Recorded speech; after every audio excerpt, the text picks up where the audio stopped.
Hey, finally. Success. Dude, this tan I got today, look at it, it's unbelievable. I see that. My goodness. Welcome to the 9th episode of Outside the Lane. Today we have Mike Iaconelli, which we had a great day on the water today, which will later be allowed to be disclosed to viewers. But coming in, this is my third trip I've had with Ike fishing. I've learned a lot from him. He was a Bassmaster champion in 2003. He said he grew up the hard way fishing the lakes and streams of the North and Philly and Jersey. And I'd like to thank you for having you on. What's up, Lane? Thanks for having me. It's awesome. Let me say something real quick. I'm reading all the comments, and they're cracking me up, man. I love it. They're like, "Who is this guy?" Well, they thought you were Aaron Rodgers last week when you had your mustache. I love it. So, man, pro bass fisherman, a lot of people don't know about the sport. I want to know what initially got you in, what got you involved in fishing, and what kind of triggered, I guess, that desire for getting into the sport that not very many people know about. Yeah, I mean, Lane, I know we have similar passion for fishing, but when I was a kid, when I was, 8, 10, 12 years old, dude, that's all I wanted to do. I just wanted to go fishing. I'd get on my bike, my skateboard, I'd bum rides. I fell in love with the sport, and there were other sports for me. I played baseball, I played hockey, I played soccer in high school. I did other stuff. But when you connect with something, when it's your passion, it slaps you in the face, and fishing was that for me. And through high school and through college, in the back of my mind, I said, this is something I want to pursue as a career. So I know there's a lot of people watching right now that are saying, "What? Out of here." They're saying there's no way somebody can make a living fishing, but it is a professional sport. And, I got involved in it in the mid-90s. Mid-90s, was it more of a family thing? Did you have some family members take you, and that's when kind of you fell in love with it? Yeah. I mean, when I was a kid, it was, my uncle, my mom getting me involved in the sport, and then getting a John boat and fishing at the very grassroots level was the first step for me. And then when I was in college, I started fishing as an amateur. I started competing as an amateur. And I had success there. And when I had success there, I said, you know what? I got to try this. If I don't try to pursue this for a living, I'm going to regret it for the rest of my life, So what made you take that leap of faith? So obviously you're an amateur, you're in college, you're trying to get your education. Is it hard to bet on yourself, especially in that career where there's so very many people, or I guess few people in it, and you don't know if you want to take that risk or get involved in it? What made you go all in? Yeah, back then it was a different time for our sport. There was no collegiate program. There wasn't a lot of mentors for me in the Northeast where I was at in New Jersey. Yeah. So it was a lot of trial and error. The biggest thing that pushed me over the hump was when I was a sophomore, I fished an amateur event and I won. And the first place prize was a fully rigged bass boat. Dude, it was more money than I had. I'm like 21, Yeah. Nobody has any money. It was incredible. And more than that, it was a boat. It was a boat for me to get to the next level. So that was key. But I want to say something real quick, which is it never came easy. And I know for you too, you've had to work, when you love something, when you're passionate about something. I got to see you in action the other day training. And when you love something, you've got to work. All those years for me, in the early years before I qualified to fish professionally, it was a lot of work, man. It was a lot of work. I remember you telling me just fishing up here in the Northeast is tough. You know, you Tough. told, you know, guys in the South are spoiled with the good lakes we have down there and the fishing. So really kind of had to earn your stripes the hard way, in a way. Yeah. Yeah. So it was a lot of work, and it never came easy. There was downs, there was failures. It wasn't all success, but I think when you learn to work through the valleys, you can get back to the peaks.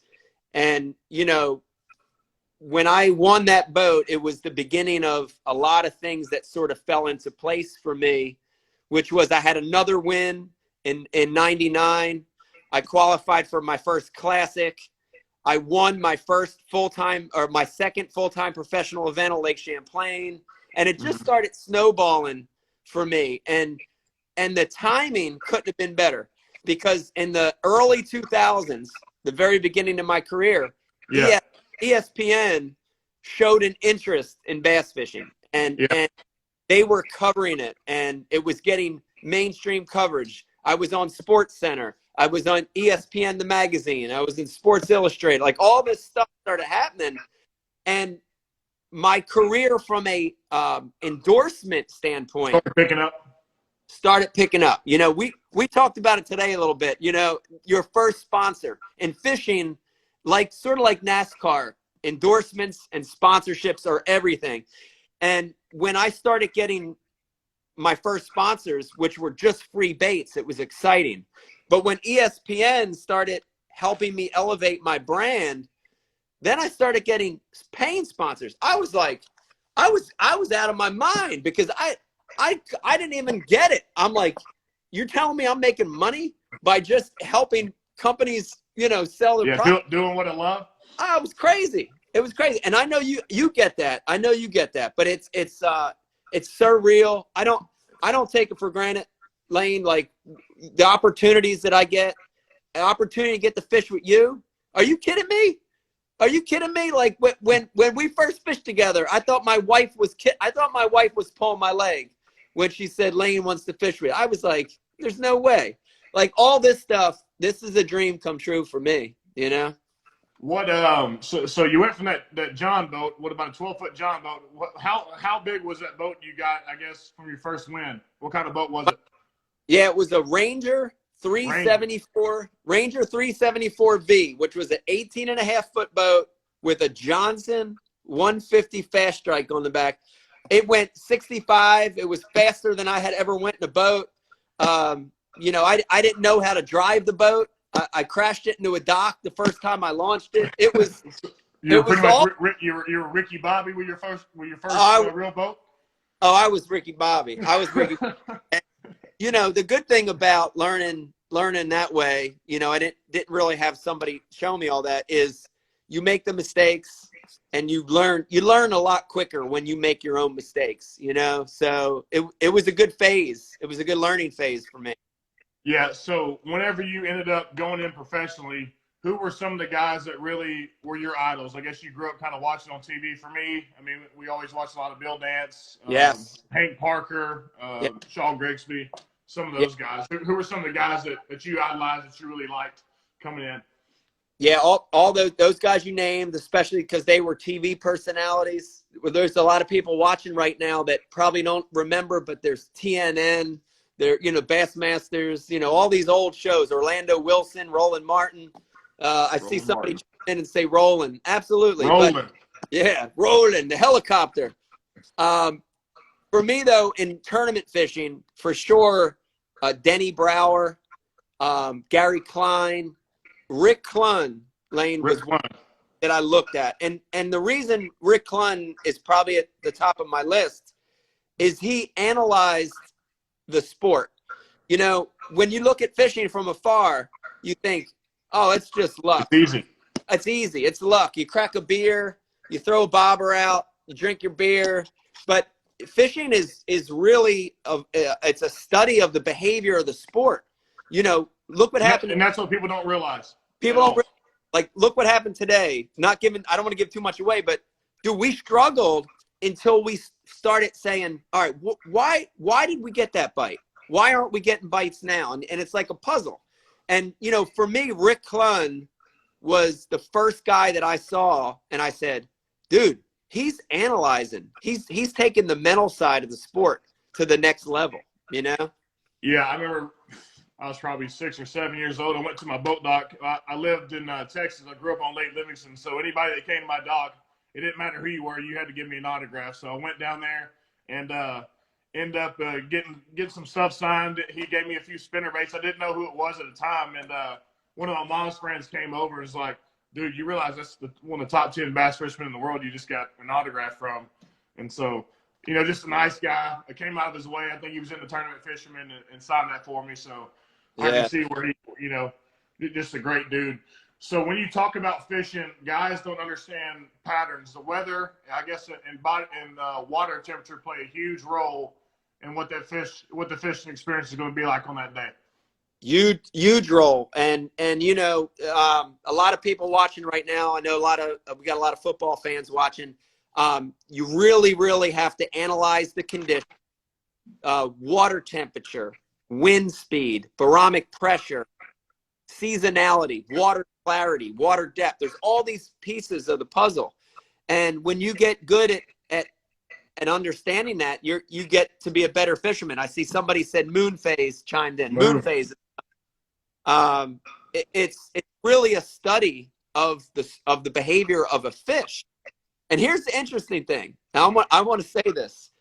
You guys are competing against other athletes, and you know, you study tape, and to a certain extent, there's a little bit more predictability there. Yeah, you want to find tendencies. Right. You want to find tendencies or predictability. But my competition is a fish. It's a living creature. Dude, he doesn't follow rules. He doesn't have, you know, and he's it's unbelievable. And you know, I see people, it's tough. It's super tough sometimes to follow that fish and understand why he's doing what he's doing, you know? I like how you call it a puzzle, because just like today, you know, how it didn't start off fast, but it's really, you know, once you get that first bite and you start figuring out patterns, then you move on from there. Yeah. Man, out of all the places you fished, what is probably your favorite place that you've ever been to as far as fishing wise? Oh boy, that's a tough one, Lane. I've got there's a handful, but maybe a top 2 or 3. I'll give you a top 2 or 3. I would say South Texas, and I know you know why, but my biggest bass I've ever caught in my life, including a 14-pounder and a 12-pounder, have come from the state of Texas, South Texas. So love Amistad, Falcon, love those places. Up north, I gotta say Lake Champlain in upstate New York. Lane, it's got big smallmouth, big largemouth. It's phenomenal. I'm going to give you one more on the West Coast, and I'm going to say out in California, there's a fishery called Clear Lake in Northern California, wine country. Amazing. Great big swim bait fishery, big bass. But I got to say this, and I saw somebody chime in. My home fishery, which is very challenging, we fished it today, the tidal Delaware River in Philadelphia. It is the most special place to me. It's the place I learned how to fish. It's the place where I won a tournament in front of the home crowd. Your hometown. And I know you know what that feels like. But when you win in front of your fans, and you know Philly fans better than anybody, Lane, they are hardcore, they're passionate. And when I won that tournament, when I went out into the crowd with the trophy, the energy that was there from the fans was incredible. So the Delaware River is a special place for me as well. Yeah. So out of the South Texas, I'm just wondering about the fish. It has to do with something. The water temperature is pretty high all year, and then I guess out in California, I guess the food source, I guess, would be what, tilapia is a big food source as far as having lots of protein to eat. Oh yeah, those South Texas lakes. You also find it in Florida. You find it in California. When you get the elements, which are nutrient-rich water, deep water, and most of all food, that's the magic combination for big fish. So, you know, in South Texas, tilapia is so key. A lot of those California lakes, it's trout. Trout act the same way. Yeah. But when you have a deep, fertile lake with a lot of big forage fish, you're going to grow giants. You're going to grow giants. Speaking of giants, I remember we had a discussion about the biggest bass you caught. I just want you to kind of rewind that and kind of the feelings you had, and maybe something unexpected that happened during that event. Yeah, it was unreal. It was a tournament on Lake Amistad, and it was a post-spawn event.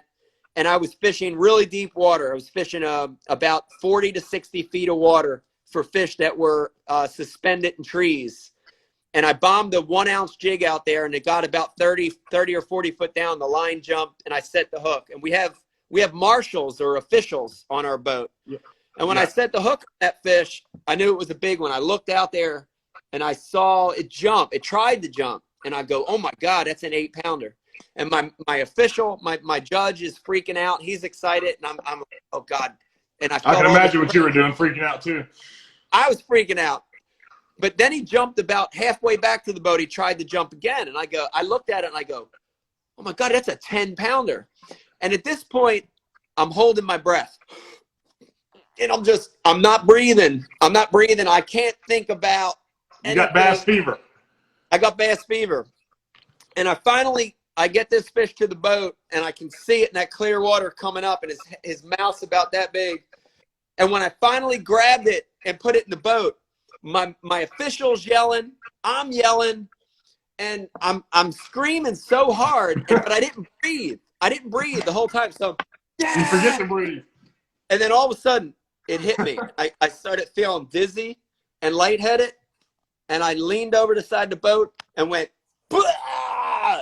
And threw up all over the place. It was the biggest bass ever caught in a tournament, 12-13. Did you get any point deductions for puking?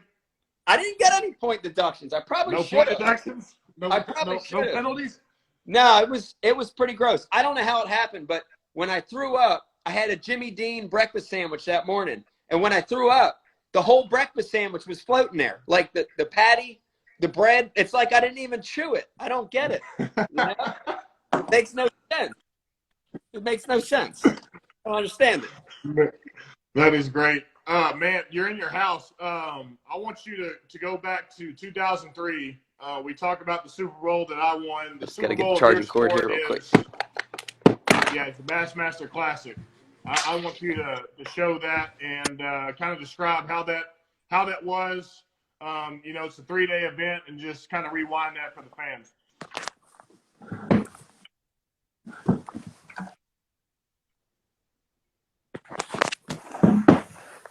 All right, here we go. Here we go, Lane. Hey, that thing is big. People don't know how big that thing is. That thing is heavy. It's really heavy. It weighs 75 pounds. After working out with you guys the other day, that's nothing. But when I won this thing, you know, the adrenaline is flowing so hard that you're tired, you're exhausted, you've just fished 8 hours. But you have to hoist that over your head. It's tradition. It's tradition to put that thing over your head. The confetti is going, the fireworks are going, the streamers are going, and you hoist that thing over your head. But, you know, that moment, I know we talked about it today, but, you know, when I won that tournament, when I won the Classic, the Super Bowl of fishing, it fulfilled a dream that I had since I was a kid.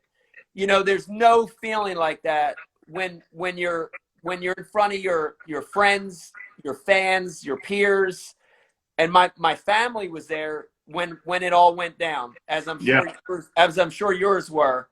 And, you know, when you win something like that you've been dreaming about your whole life, and you look down and you see your mom, or you see your dad or your uncle, man, I get chills just talking about it, you know?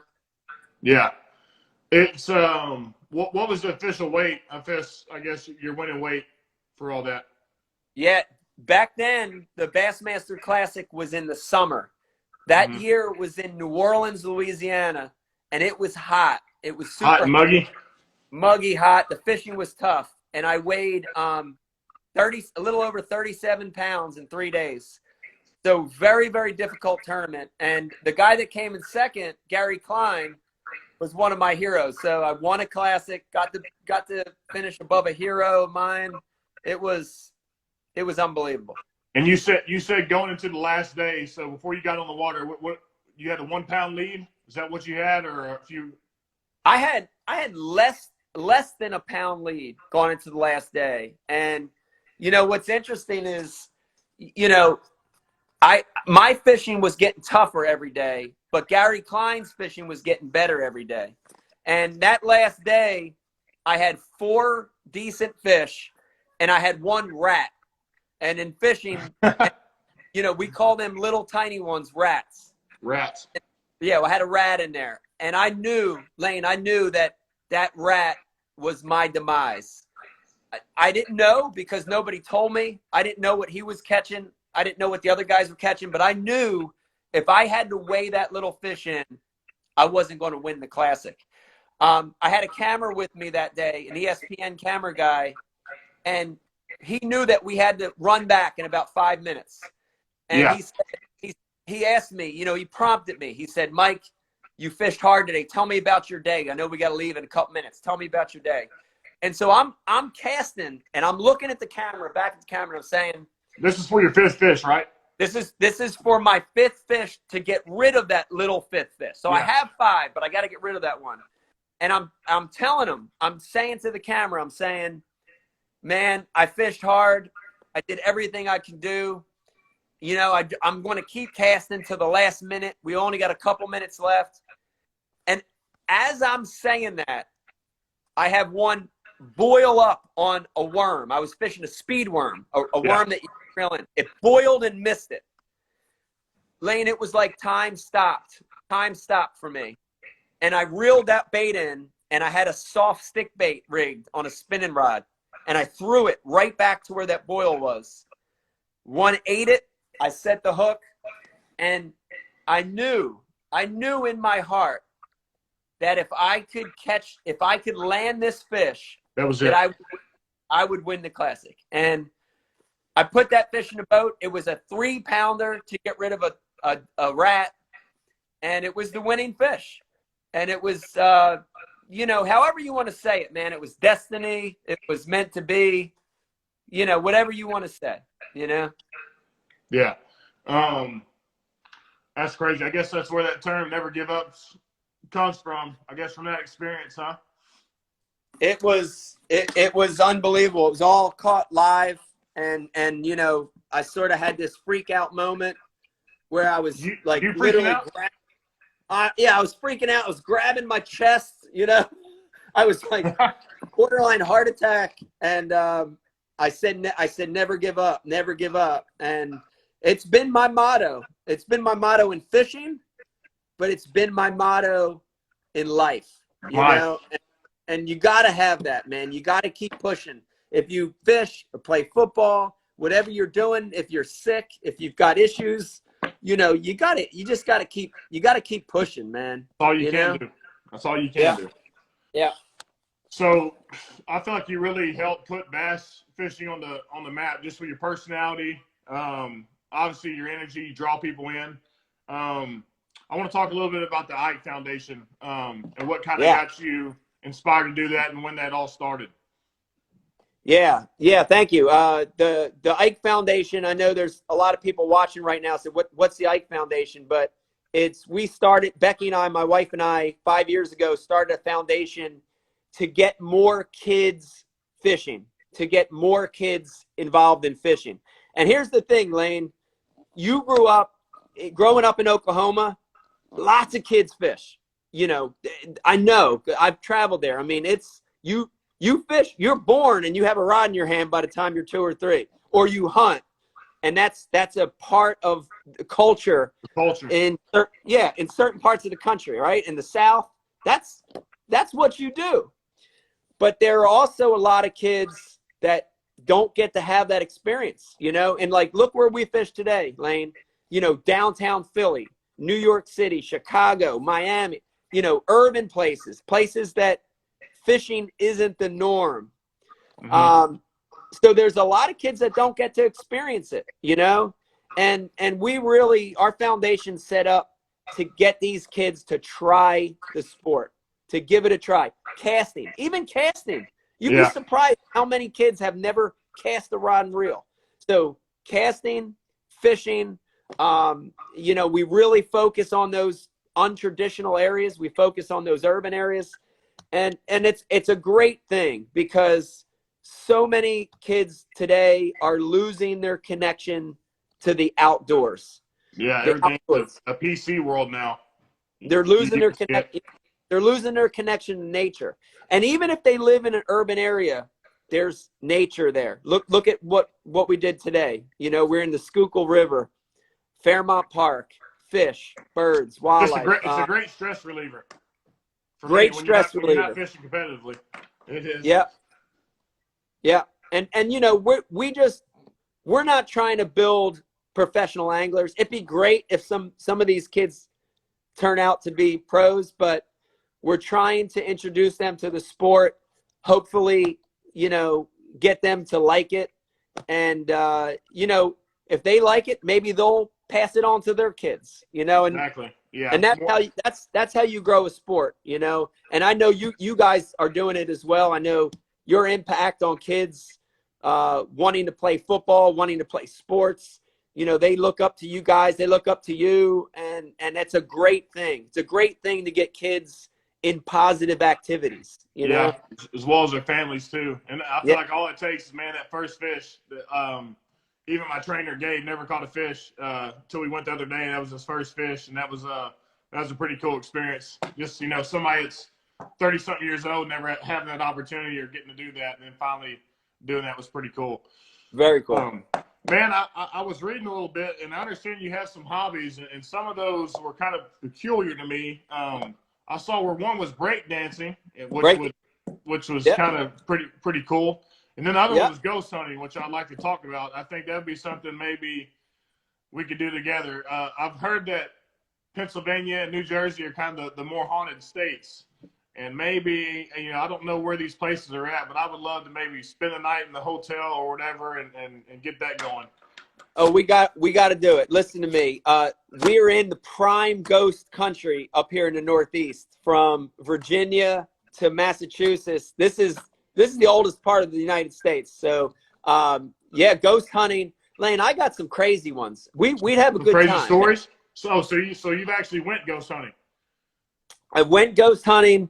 I've tagged along with guys that are really hardcore, and it's unbelievable. These guys are using like equipment. They're using like I feel like it's to track the energy, huh? They're using night vision, Ouija boards.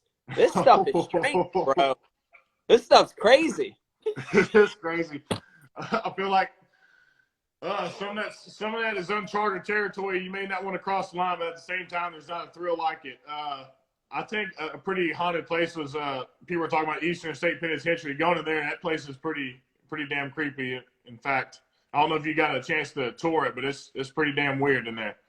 I haven't toured that one yet, but I did see the Pine Barrens pop up there. And the great thing about the Pine Barrens is not only ghosts in the Pine Barrens, but the Jersey Devil is real. He's real. The Jersey Devil's real. He's in the Pine Barrens. Yeah, and the breakdancing. How did you get involved in that? So the breakdancing is a real thing. You know, it's funny because I get that a lot, and they say that's bullshit. That's you don't breakdance. But you know, growing up in the mid '80s in this part of the country, you know, in Philadelphia, New York area, breakdancing was a really cool hobby because it was new. It was a Friday night. You're going out grabbing some beers, and hey, we may start breakdancing. Yeah, I saw Ghost Breakdancing come through as a comment. Yeah, we were the Ghost Breakers. But, you know, it's funny because elements of breakdancing back then when I was into it in the mid-'80s, early to mid-'80s, a lot of the same elements of competing. So you would actually have crews. So, you know, you'd have other friends and peers that were breakdancers, were breakers, and you would form a crew.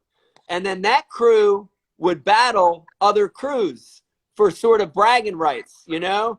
And Something then that comes to mind is whenever I watch the Michael Jackson like Beat It videos, they have their crew versus their crew. That's how it was.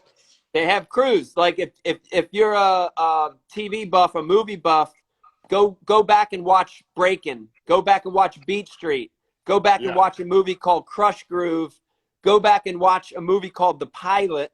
And these are all breaking movies. And absolutely, you know, there were crews. You would battle, and in each crew, everyone had their signature moves. A specialty. So, specialty, yeah. So I was especially back then, I was a smaller guy, a lighter guy. So, you know, I had a lot of moves. 1990 was one of my signature moves, which is a handstand on one hand, spinning on your hand. And in my prime lane, I could get 9 rotations on the 1990. That's unbelievable. Do you have any footage of any of this? I have a little bit. I have some photos and I have a little bit of footage. And I look back at that now as an old guy. I look back at that and I sort of cringe. You know, you're like, oh, I couldn't do that right now. But it was fun. It was a great time in my life. You know, hip hop was just starting. That whole culture was just starting. Was the hair long? Were you wearing Coke bottle glasses? Were you wearing parachute pants? What was the lifestyle looking like? Oh yeah, parachute pants, sham shirts. You had, you know, you had the matching Puma suits, Adidas suits. Puma. You know, oh yeah, the whole crew had to have the whole suit. You had the shell toe Adidas. You had the Pumas, Puma shoes. It was pretty crazy time. We even carried our own linoleum around with us because you never know what the hell that is. All right, so linoleum, it's like a little piece of like flooring, because when you were breaking, the floor it had to be slippery, right? Yeah. So we carry a piece of linoleum with us to practice, or, you know, a little battle might break out with a rival crew, and you would duct tape the linoleum down. Did you get some linoleum? Did you have some Pam like Joe Dirt did and spray that over that too? So dude, the slicker the better. That's what I'm talking about. The slicker the better, you know?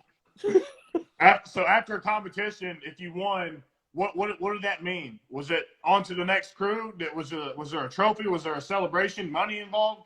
So most of these battles were what we call street battles. So they happen in the street or they happen at the clubs, you know? And they were literally for bragging rights. So, you know, like in the neighborhood or in that area, in that region, you would start to get a rep, you know, as being the best crew. So things came along with that. You know, back then I was single. So, you know, a lot of stuff came along with that. But there were for sure battles. Here's the interesting thing, Lane. Back then, it was in the infancy of breaking. But if you Google it now, if you YouTube it, and I hope we got some people watching that say, what the hell are we talking about breaking? YouTube it now. And in 2020, you got to see these young kids that are breaking. The moves are amazing.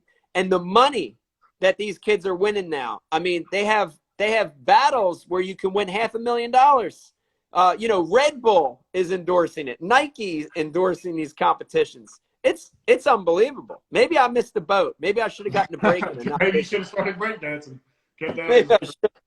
Well, I think that athleticism kind of helped you out, I guess, in my place, because you didn't really struggle. I mean, a little bit, but wasn't too bad. I was pretty surprised, even with the pull-ups you were doing.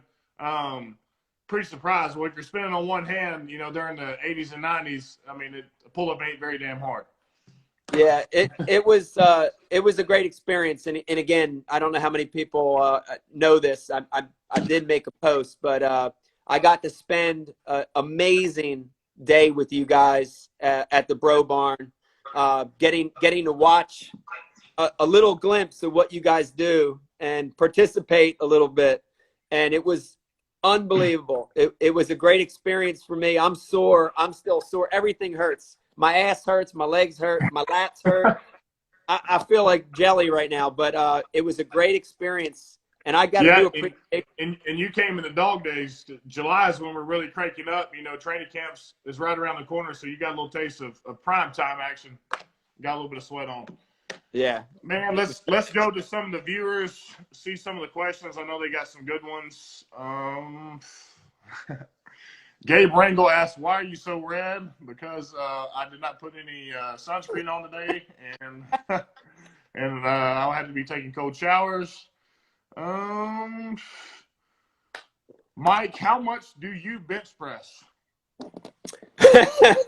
How much I bench press?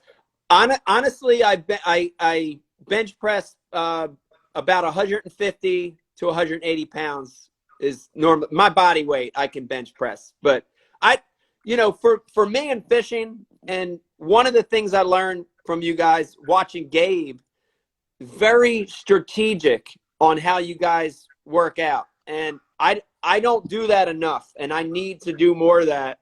So, I think in the fishing world, if you could learn to be, that element of that physical element, if you could get better, you would be a way better angler. So that's something just having more energy. But people don't realize, man, you're on your feet all day on that boat. You're moving around. You're picking your trolling motor up. You're going to new places. So it's really, it's on the go. You're going all the time. Going. Yeah. Let's see. I saw one come through that said, "What's my favorite South Jersey lake?" Yes. I'm going to be honest and give it up. Alloway Lake in Alloway, New Jersey. And what made you pick that? It's such a good lake. It's a public lake in South Jersey that's got a lot of big fish in it, and it's got a lot of deep water and forage base. And it's the lake that I caught my biggest bass in New Jersey. I caught a 9-pounder there, which is a giant for this. Almost the record. Would you say it was 10? 10-15 is the record. That was caught in 1983, so I got close to it on that lake. B Twice is asking your favorite Phillies sports team. Man, let me think about it. I'd have to say the Eagles. Hey, you have to. I'd have to say yeah, no, honestly, all the Philly sport teams. I root for Eagles, Phillies, Flyers, Sixers, across the board. Let's see, man. We got some funny comments.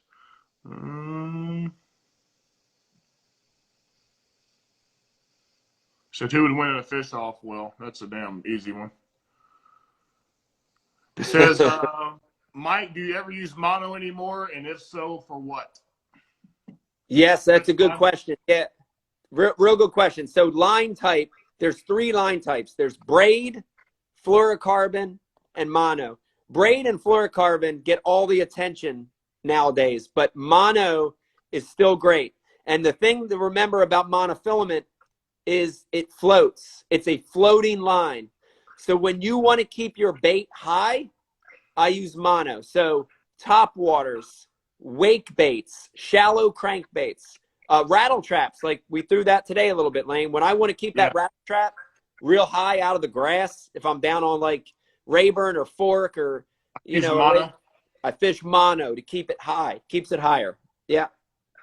What, I guess, as far as visibility, I've seen where some fishing lines are dark green, some of them are clear, some of them are. That's a big deal of fishing. Far as fish can see that, right? Far as if you're using too heavy a line, if you're in a real clear lake or area, that can have some effect on it.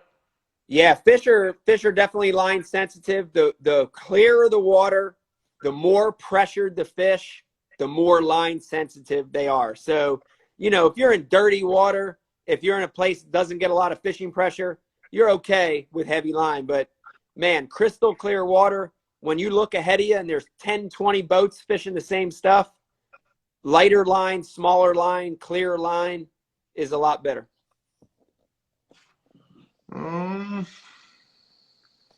Someone asked if you listen to Pop Smoke. I don't even know what that is. Do you know I did see one come through about fishing gloves. I have no idea what that is, but I saw one come through about fishing gloves, and fishing gloves are really a new thing in our sport, I'd say in the last 5 years. and they're the deal. They're really the deal. I wear them almost every time, and they help on the day just with your fingertips, I guess, so you can tie your line off. Yep, fingertips are cut out, but it protects your hands from the sun, protects your hands from, you know, hooks, line cuts, the fish themselves. They're great. Fishing gloves are great. How important is sunscreen for fishing? I forgot to use it today, and can you tell about the importance of using sunscreen when you're out in the sun all day? Yeah, you know, for fishermen, for anglers, it's one of the really big things you got to watch is you know, staying protected from the sun. So, you know, sunscreen's important, but the clothing is a big one. Usually you're all wrapped up. I mean, you can just see you have your glasses on, you have your little hoodie covering your face whenever you're driving. You got the buff on. A lot of times I'll wear long sleeve shirts even in the heat of the summer. But the material now, you know, everything's breathable. The fabrics are unbelievable. Technology has really caught up in the fishing world. So stay protected, for sure. Stay protected out there. Right, Mike. I think that's about it for me. I heard you talking about maybe having a few beers this afternoon. Oh, yeah. I think I had a couple before I came on here and started stuttering a little bit, so I had to slow down. So, hey, man, I appreciate you joining me. Great day fishing today, something I won't forget, and looking forward to doing it again when I get some time. Lane, I can't thank you enough. I'm going to be watching you from afar as this season starts back up for you, and can't wait to fish with you again. Every time we fish, we gotta get a new deal, catch a new species, catch a bigger fish. Yes, sir. Sounds good to me, man. Hey, best of luck to you. Looking forward to go fishing again, and hopefully the football season comes soon enough. Yes, sir. We'll see you, everybody. Good night. Right, Go Eagles! Go Eagles!